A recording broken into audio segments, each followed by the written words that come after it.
আসসালামু আলাইকুম রহমতুল্লাহি ওয়া বারাকাতুহু। ইউটিউব বন্ধুরা, I hope everyone is fine ইনশাআল্লাহ অ্যান্ড আই এম ওকে আলহামদুলিল্লাহ। আমি মাত্রই মানুষ নিয়ে একটি প্রবন্ধ লিখেছি, কারণ মানুষ হচ্ছে আল্লাহর সৃষ্টির শ্রেষ্ঠ জীব, আশরাফুল মখলুকাত। তাই আমি চিন্তা করেছি যে মানুষ সম্বন্ধে হয়তো আমার জ্ঞান সীমিত, কিন্তু আমি চেষ্টা করেছি মানুষ সম্বন্ধে একটু কিছু লেখার জন্য, আর সেটা আমার ইউটিউব বন্ধুদের সাথে শেয়ার করার জন্য। আশা করছি তোমাদের ভালো লাগবে, আর তোমাদের সবার প্রতি অনুরোধ রইল সবাই মনোযোগ দিয়ে একটু শুনবে, আর ভালো লাগলে অবশ্যই ভালো কমেন্টস করবে। আর যদি কোথাও মনে হয় যে না, এই লেখাটা যথাযোগ্য হলো না, তাহলে অবশ্যই কমেন্টসে জানাবে। তাহলে আমি শুরু করছি। আমার প্রবন্ধের নাম হচ্ছে মানুষ। মানুষ শুধু তিনটি অক্ষরের একটি শব্দ নয়, এটির মধ্যে বিরাজ করছে সৃষ্টির শ্রেষ্ঠত্ব। মান আর হুশ, এ দুটো সমন্বয় কিন্তু মানুষ। আকার মানুষের হলেই সবাই কিন্তু মানুষ হয় না। মানুষ হতে হলে মান আর হুশ, এ দুটো সমন্বয় থাকতে হবে, যা আজকাল বিরল প্রজাপতির মতো হয়ে গেছে। মানুষের মধ্যে মনুষ্যত্ববোধের থেকে পশুত্ববোধ বেশি জাগ্রত, আর আমরা যারা মনুষ্যত্ববোধকে আঁকড়ে ধরে বাঁচার চেষ্টা করি, তাদের কপালে দুর্ভোগের পাহাড় ভেঙে পড়ে। প্রতিনিয়ত যুদ্ধ করে বেঁচে থাকতে হয়, অশুভ আত্মার বিরুদ্ধে মনুষ্যত্বের যুদ্ধ। হ্যাঁ বন্ধুরা, আমরা মানুষ, ভুল ভ্রান্তি আমাদের থাকতেই পারে, কিন্তু সেই ভুল ভ্রান্তি উপেক্ষা করে আমরা যেন মান আর হুশ, এই দুটোর সমন্বয়ে মানুষ হতে পারি, আমরা যেন সেই চেষ্টাটুকু করি। ধর্ম বর্ণ নির্বিশেষে সবাইকে ভালোবাসি, ভুলেও যেন ভুলে না যাই, সবার উপরে মানুষ সত্য, তাহার উপরে নাই। আজকাল কিছু মানুষরূপী জানোয়ারদের দৌরাত্ম এতটাই বেড়েছে, যার কারণে সমাজ, সংসার, গোটা পৃথিবী এখন অশান্তি কালো থাবায় ক্ষত বিক্ষত হচ্ছে। চলো না বন্ধু, সবাই আমরা এই অঙ্গীকার করি, ভালো মানুষ হব, সত্যকে সঙ্গী করে বাঁচবো, মিথ্যা থেকে দূরে থাকবো, অসহায়কে ভালোবাসবো, হানাহানি, হিংসা, বিদ্বেষ থেকে দূরে থাকবো। আমরা সবাই যদি অঙ্গীকার সবার মনের সাথে করতে পারি, সমাজ থেকে অশান্তি নামক দৈত্য দানবের দাপট অনেক কমে আসবে। জয় হবে মানবতার।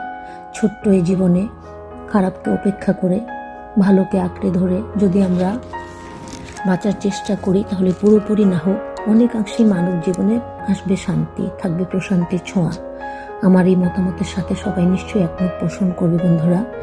আসলে মানুষ হতে হলে সবার আগে যেটা আমাদের দরকার, এতক্ষণ যে কথাগুলো বললাম, সবার আগে দরকার আমাদের মনুষ্যত্ববোধ। আল্লাহ কেন আমাদেরকে সৃষ্টির শ্রেষ্ঠ জীব করে দুনিয়াতে পাঠিয়েছেন, আমাদের বিবেক বুদ্ধি দিয়েছেন, কিন্তু আমরা বর্তমানে কিছু সমাজের কিছু নিকৃষ্ট প্রাণীরা পশুদেরকেও হার মানায় এই ধরনের আচরণ করে। আর এতে করে কি হয়, সমাজের মধ্যে অশান্তি বিরাজ করে, সাধারণ মানুষগুলো আর ভালো থাকতে পারে না।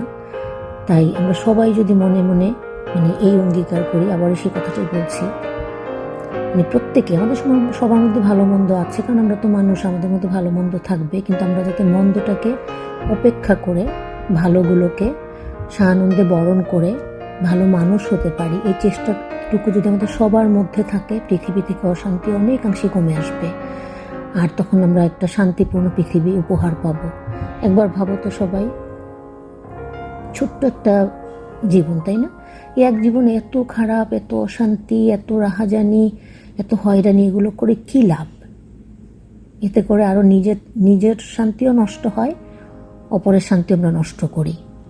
তাই আমরা আসলে যেন সত্যিকারের ভালো মানুষ হতে পারি, আমাদের নবীজির জীবন অনুসরণ করে চলতে পারি, কোরআনকে পথ নির্দেশক ভেবে আমরা জীবন পথে এগোতে পারি। এইটুকু যদি আমরা করি না, ইনশাআল্লাহ আমরা সার্থক মানুষ হতে পারবো।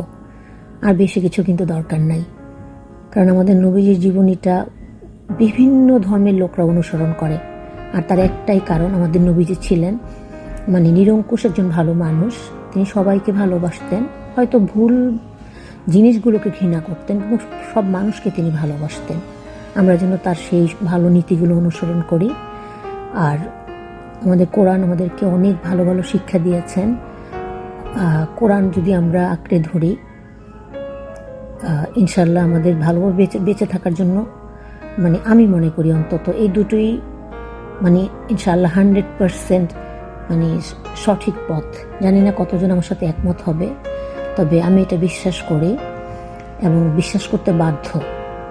আর অনেক কথা বলে ফেলেছি বন্ধুরা, সবাই অনেক ভালো থেকো। সবার জন্য আবারও অনেক অনেক অনেক ভালোবাসা, অনেক শুভকামনা, অনেক দোয়া।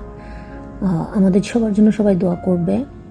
আবারও তোমাদের সবার উদ্দেশ্যে আসসালামু আলাইকুম রহমতুল্লাহ বারাকাতুহু। সবাই অনেক ভালো থেকো। আল্লাহ হাফেজ।